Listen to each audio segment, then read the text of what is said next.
안녕하세요. 광주 미TV입니다. 오늘 말씀드릴 내용은 일상생활에서 생식 기능에 문제를 일으킬 수 있는 여러 물질, 상황들에 대해서 알아보고 어떻게 이 부분을 좋게 바꿀 수 있는지에 대해서 간단히 알아보도록 하겠습니다. 네, 여러 문제를 일으킬 수 있는데요. 이 환경 호르몬 등의 영향으로 최근 몇십 년 동안 인간의 생식 능력이 점차 감소하고 있는 것으로 보고되고 있습니다. 환경 호르몬은 내분비 교란 물질이라고 부르는 게 정확한 용어입니다. 피부나 호흡 등 어떤 식으로든지 흡수가 되면 마치 우리 몸의 호르몬처럼 작용해서 내분비계를 교란시킵니다. 특히 남성의 경우 50년 전에 비해서 정액검사상 그 전체 정자의 수나 운동성 정자의 수, 정상 형태의 정자 비율이 점차 감소하여 1938년에 1% 정도였던 난임 남성이 현재 15배까지 증가한 17%까지 급증하고 있습니다. 그 이후로는 아마도 해로운 환경 요인, 스트레스, 그리고 오염물질, 약물 등 복합적인 원인에 의한 것으로 추측이 되고 있습니다. 생활 주변에서 여러 가지 독성 물질에 쉽게 노출되는 대표적인 직업은 오해는 하지 마시고요. 미용사가 될 수도 있겠습니다. 미용사는 요즘은 남성들도 많이 종사하는 직업 중 하나입니다. 일의 특성상 염색약과 여러 종류의 용매, 예를 들면 모발 정리용 스프레이라든지 안면 화장품, 손톱 치장용 매니큐어 등을 다루는 과정에서 피부나 호흡을 통해 이런 독소가 체내로 지속적으로 흡수되게 됩니다. 체내로 흡수된 독소는 염색체 이상을 일으켜서 여성의 경우에는 임신된 태아가 반복적으로 유산될 가능성이 커진다든지 고안에서 정자를 생산하는 능력을 감소시켜 남성 난임을 유발할 수 있습니다. 이 영상 보시는 미용사분들이 스트레스 받을까 걱정이긴 한데요. 그래도 보시고 조심하라는 차원에서 예를 들어 말씀드린 거니까 참고 바랍니다. 마취가스 역시 난임과 관련이 있습니다. 수술실에서 장기간 근무하면서 마취가스에 노출된 간호사들은 그렇지 않은 여성에 비해 습관성 유산과 신생아 기형의 위험성이 조금 높아지며 남자의 경우도 특정 마취가스에 노출 시 비정상 정자 발생률이 2배 정도 높았습니다. 살충제에 오랫동안 노출되는 남성 농민의 경우 보안 기능에 장애를 일으켜 정자 생산 능력이 감소하고 여성은 내분비계에 장애를 일으켜 생리불순, 배란장애 등을 발생시키고 설령 임신이 됐다고 해도 유산될 위험성이 높아질 수 있습니다. 살충제가 습관성 유산을 일으키는 원인을 생각해보면 먼저 내분비계의 장애로 인해서 초기 임신 상태가 잘 유지되지 못하게 할 수 있고요. 자가면역 항체의 농도를 증가시켜서 자신의 몸을 이물질로 잘못 판단해서 공격하도록 하는 것입니다. 또한 환경 오염으로 인하여 많은 문제가 되고 있는 수은, 납, 카드뮴 등과 같은 중금속들도 생식 능력에 영향을 미칠 수 있고요. 직업적으로 망간에 과다하게 노출된 남성에서는 성기능장애, 난임증이 유발될 수 있는 것으로 알려져 있습니다. 최근에 우리 주변 환경이 급속도로 오염되면서 직장은 물론 가정조차 안전지대가 되지 못하고 있는 실정입니다. 카페트의 경우 조미 쓰는 것을 방지하기 위하여 흔히 들어보셨을 거예요.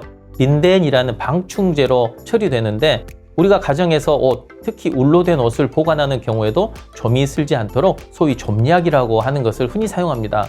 이 약제는 대개 PCP라고 하는 물질을 포함하고 있는데 이 물질은 일정 농도 이상에서는 남녀 모두에게 난임증을 유발할 수 있습니다. 또 원목 가구의 경우 썩지 않고 잘 보존할 수 있도록 하기 위해서 약품 처리를 하게 되는데 이때 가공된 나무로부터 방출되어 나오는 포름알데하이드에 심하게 노출되면 생식 능력의 저하 현상을 야기할 수 있겠습니다. 일상생활 속에서 남성의 생식 능력을 잘 유지할 수 있는 현실적인 방법에 대해 설명드릴 텐데 여성의 경우도 이런 생활 습관을 가져서 나쁠 것은 없으니까 참고 바랍니다. 일단 우리 전자레인지 정말 많이 사용합니다. 게다가 코로나 때문에 배달 음식이 생활 전반을 지배하고 있는 실정이기도 하고요. 여기에 사용해서는 안 되는 플라스틱 용기를 넣고 가열하면 환경 호르몬이 발생합니다. 지금 나오고 있는 그림이 전자레인지를 사용할 수 있는지 없는지를 알 수 있는 방법인데요. 제품의 분리 배출 표시를 확인하시면 되고요. 사용이 불가능한 용기를 넣고 가열해서 내분비 교란 물질을 섭취하는 일은 없도록 하시는 것이 현명한 방법입니다. 빨간색으로 표시된 것 2가지만 사용이 가능하다고 생각하면 되고요. 가정간편식 HMR이라고 하죠. 이 용기나 햇반의 플라스틱 역시 사용이 가능하며 실험상 전혀 문제될 물질의 배출이 확인되지 않았으니까 안심하셔도 되겠습니다. 플라스틱 제품을 살 때 리사이클 라벨을 반드시 확인하고 3번, 7번, PC라고 표시된 것은 비스페놀 A 등 환경 호르몬이 함유될 가능성이 있으므로 가급적 피하는 것도 좋은 구매 습관입니다. 플라스틱 용기 바닥에 1번, 2번, 4번, 5번 표시가 돼 있거나 반투명하다면 비스페놀 A가 포함되지 않은 제품이라고 생각하시면 됩니다. 미국의 뉴스미디어인 뉴스맥스에서 발표한 환경호르몬 피하는 법을 보면 캔 제품 대신 BPA 프리, 즉 비스페놀 A가 없다고 표시된 플라스틱 제품이나 유리, 종이 용기를 사용하는 것이 좋다고 합니다.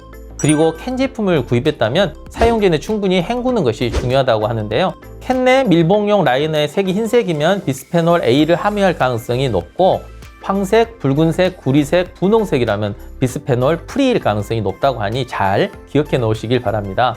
그리고 가정에서 식기 등을 세척할 때 비누, 식초, 식용소다 등 단순 제품을 이용해서 세제에서 나와 충분히 헹구지 않고 말린 용기를 통해 환경 호르몬이 섭취되는 불상사를 최소화해야 한다고 안내하고 있습니다. 두 번째로 조심해야 할 게 우리가 편의점이나 마트에서 물건 사고 받는 영수증입니다. 박태진 과학 칼럼니스트의 칼럼을 보여드리겠습니다. 결국 전자 영수증을 발급받으시거나 하는 것이 좋다는 말이 됩니다. 만지면 문제가 되는 것이니까 임신을 준비하는 분이 아니더라도 조심해서 나쁠 것은 없다는 것이 제 생각입니다.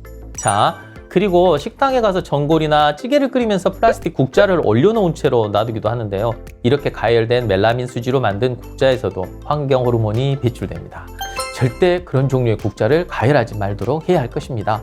마지막으로 배달 음식 시켜서 보면 탕이나 국이 비닐봉지에 담겨오는데 따라온 플라스틱 용기에 부어서 먹게 되어 있습니다. 그 용기는 웬만하면 사용하지 마시고 집에 있는 유리나 스테인레스, 도자기로 만든 용기 등을 사용하는 것이 좋겠습니다. 오늘은 환경 호르몬이 인체에 미치는 영향과 일상생활에서 흡수를 최소화하기 위해 어떤 노력을 해야 하는지에 대해 알아보았습니다. 도움이 되셨기를 빕니다. 감사합니다.